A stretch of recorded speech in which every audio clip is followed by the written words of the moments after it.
So, we are going to see about the bones forming the knee joint. This is of right side femur, right side tibia and right fibula.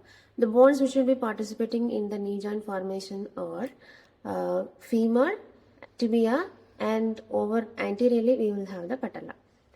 In the lower end of the femur, we have condyles, which are enlarged portions. So we have the lateral condyle and the medial condyle. Over the tibia in the upper end, we have two condyles again, which will be corresponding to the condyles of the femur. So this will be the lateral condyle of tibia. This is the medial condyle of tibia. Coming to the articular surface of the femur over the lower end. So we have the articular surface in the lower end of the femur over the lateral condyle and the medial condyle, and in between the two condyles of the tibia we have the articular surface for the patella, so it will be called as patellar articular surface. The remaining articular surface of the femur will be called as the tibial articular surface, which will be going to articulate with the corresponding articular surface of the tibial condyles. Now we are going to look above the superior aspect of the condylar surface of the tibia. So if we see, this is the medial condyle of the tibia, this is the lateral condyle of the tibia.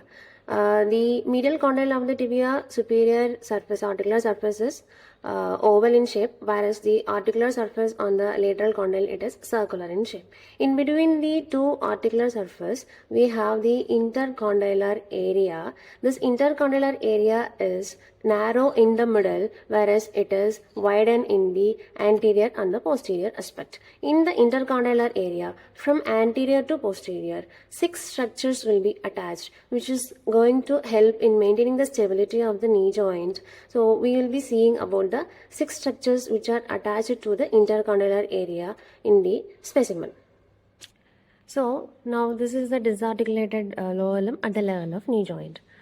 To visualize the menisci, so this is the medial aspect and this is the lateral aspect. So over the superior aspect of the corresponding condyles of the tibia, we have the attachment of the menisci. This is medial meniscus and this is the lateral meniscus. When we look into the shape of the menisci on both sides, on the medial side, the medial meniscus is actually semilunar in shape, whereas the lateral meniscus is almost circular in shape, making 4/5 of the circle.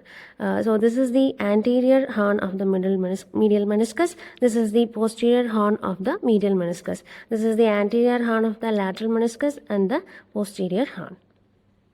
So now we are going to look at the attachment of the cruciate ligaments. So we have two cruciate ligaments at the knee joint, which will be stabilizing the tibia to avoid hyperextension and hyperflexion. So the two cruciate ligaments are in the anterior aspect, it is anterior cruciate ligament, and the posterior cruciate ligament at the posterior aspect. So this is the anterior view of the knee joint. So this is the corresponding meniscus that we have already seen, and this is the anterior cruciate ligament. So the anterior attachment of the anterior cruciate ligament will be between the anterior horn of the lateral and the medial meniscus. So it extends upwards, backwards, and laterally it gets attached to the posterior superior aspect of the medial surface of the lateral condyle of femur.